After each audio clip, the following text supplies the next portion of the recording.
परशुराम भगवान विष्णु के छठवें अवतार माने जाते हैं। उनके पिता का नाम जमदग्नि तथा माता का नाम रेणुका था। परशुराम के 4 बड़े भाई थे। एक दिन जब सब पुत्र काम से जंगल गए, तब माता रेणुका स्नान करने को गई। जिस समय वह स्नान करके आश्रम को लौट रही थी, उन्होंने राजा चित्ररथ को जल विहार करते देखा। यह देखकर उनका मन विचलित हो गया और जब वो घर लौटी तो उनके पिता उनके हाव भाव देखकर महर्षि जमदग्नि यह बात जान गए। इतने में ही वहां परशुराम के बड़े भाई रुक्मुवान, सुसेन, वसु और विश्वावसु भी आ गए। महर्षि जमदग्नि ने उन सभी से बारी बारी अपनी मां का वध करने को कहा, लेकिन सभी ने ऐसा करने से मना कर दिया। इससे नाराज होकर महर्षि जमदग्नि ने उन्हें शाप दे दिया और उनकी विचार शक्ति को खत्म कर दिया। तभी वहां परशुराम आ गए। उन्होंने पिता के आदेश का पालन करते हुए अपनी मां का सिर काट दिया। यह देखकर महर्षि जमदग्नि बहुत प्रसन्न हुए और परशुराम को वर मांगने के लिए कहा। तब परशुराम ने 3 वरदान मांगे। पहला, माता रेणुका को पुनर्जीवित करने का।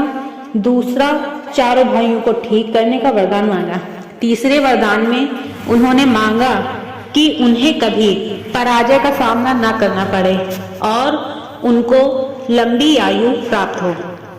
युद्ध की कला में माहिर थे परशुराम। भगवान परशुराम ने भीष्म पितामह और द्रोणाचार्य, कर्ण जैसे कई शूरवीरों को शिक्षा दी। कहा जाता है कि परशुराम अमर हैं। वह भगवान कालिको को भी युद्ध की नीतियां सिखाएंगे, जो कलयुग में भगवान विष्णु के अवतार होंगे। भगवान परशुराम को क्यों आता था ज्यादा गुस्सा? महर्षि भृगु के पुत्र ऋचिक का विवाह राजा गाध की पुत्री सत्यवती से हुआ था।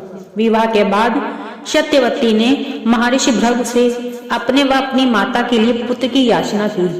तब महर्षि भृगु ने सत्यवती को 2 फल दिए और कहा कि ऋतु स्नान के बाद तुम गूलर के वृक्ष का तथा तुम्हारी माता पीपल के वृक्ष का आलिंगन करने के बाद ये फल खा लेना। लेकिन सत्यवती व उनकी मां ने इस नियम का पालन नहीं किया। यह बात महर्षि भृगु को पता चल गई। तब उन्होंने सत्यवती से कहा कि तूने गलत वृक्ष का आलिंगन किया है, इसलिए तेरा पुत्र ब्राह्मण होने पर भी क्षत्रिय गुणों वाला पैदा होगा और तेरी माता का पुत्र क्षत्रिय होने पर भी ब्राह्मण गुणों वाला होगा। तब सत्यवती ने महर्षि भृगु से प्रार्थना की कि मेरा पुत्र क्षत्रिय गुणों वाला हो न हो, भले ही, पर मेरा पौत्र को ऐसा गुण वाला हो। उन्होंने यह बात मान ली।